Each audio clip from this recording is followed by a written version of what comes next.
दर्शन कुछ अलग था, अब की बार गए तो कुछ अलग। प्रकृति भी धीरे धीरे बदल रही है अपना स्वरूप। ऐसे मेरा पूरा का पूरा शरीर बर्फ में दब गया। मुझे शरीर की कोई सुध नहीं रही, मुझे अपने शरीर का कोई भान नहीं रहा। गुरुदेव ने मुझे इतना संबल दिया, गुरुदेव ने मुझे इतना धैर्य प्रदान किया। मैं उस मंत्र का आश्रय लिए बैठा रहा और मेरे प्राण व्याकुल हो रहे थे, क्योंकि मेरे गुरुदेव ने मुझसे कहा था तुम्हें प्रभु मिलेंगे, तुम्हें प्रभु मिलेंगे मिलेंगे। मुझे अपने गुरुदेव के वाक्य पर भरोसा था। मैं बैठा रहा, मेरे प्राण व्याकुल होने लगे। हे व्यास जी, सत्य कहूं मुझे प्रभु तो नहीं मिले, नाचो कि मेरे प्रभु ने मुझे बंधनों से मुक्त कर दिया। अब मुझे कोई बंधन नहीं है।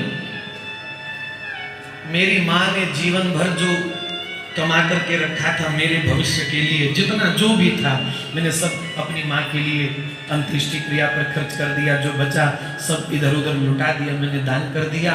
और फिर बस अपने साथ में मैंने कुछ नहीं दिया। मैं चला गया श्री बद्रीनाथ में। राजी में बद्रीनाथ चला गया और श्री बद्रीनाथ में जाकर के मैंने गुरु चरणों का आश्रय लिया। और मेरे गुरुदेव भगवान ने कृपा करके जो मुझे मंत्र दिया था, जो उपासना दी थी, मैं वहीं बैठ करके प्रभु के चरणों में बैठ करके उस मंत्र का आश्रय लेकर के उसी मंत्र को जपने लगा।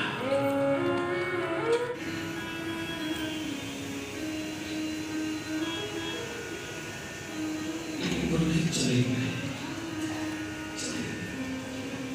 मैं रोता रह गया, व्याकुल तरफता रह गया, उनको जाते हुए देखता रह गया। मेरी माँ आई, अरे बाबाओं के चक्कर में फंस करके बाबा हो जाएगा क्या? अरे ठीक है, हरि हरि जपना, राम नाम जपना ठीक है, कुछ हद तक ठीक है, पर ज्यादा इसमें डूबने की आवश्यकता नहीं है तुमको। तुम्हारा क्या करूंगी? तुम्हें गृहस्थ में लेकर के जाऊंगी, तुम्हें संसार निभाना है, तुम्हें जगत का व्यवहार निभाना है, ज्यादा इसमें डूबने की आवश्यकता नहीं है तुमको। मेरी माँ मुझे जगत के व्यवहार में उलझाना चाहती थी और मैं जगत बंधन से छूट करके अपने प्रभु को पाना चाहता था। और मेरे गुरुदेव ने मुझसे कहा था, इस मंत्र के रूप में, नाम के रूप में हम सदा तुम्हारे साथ रहेंगे और तुम्हें भगवत मिलन होगा। मुझे गुरुदेव के वाक्य पर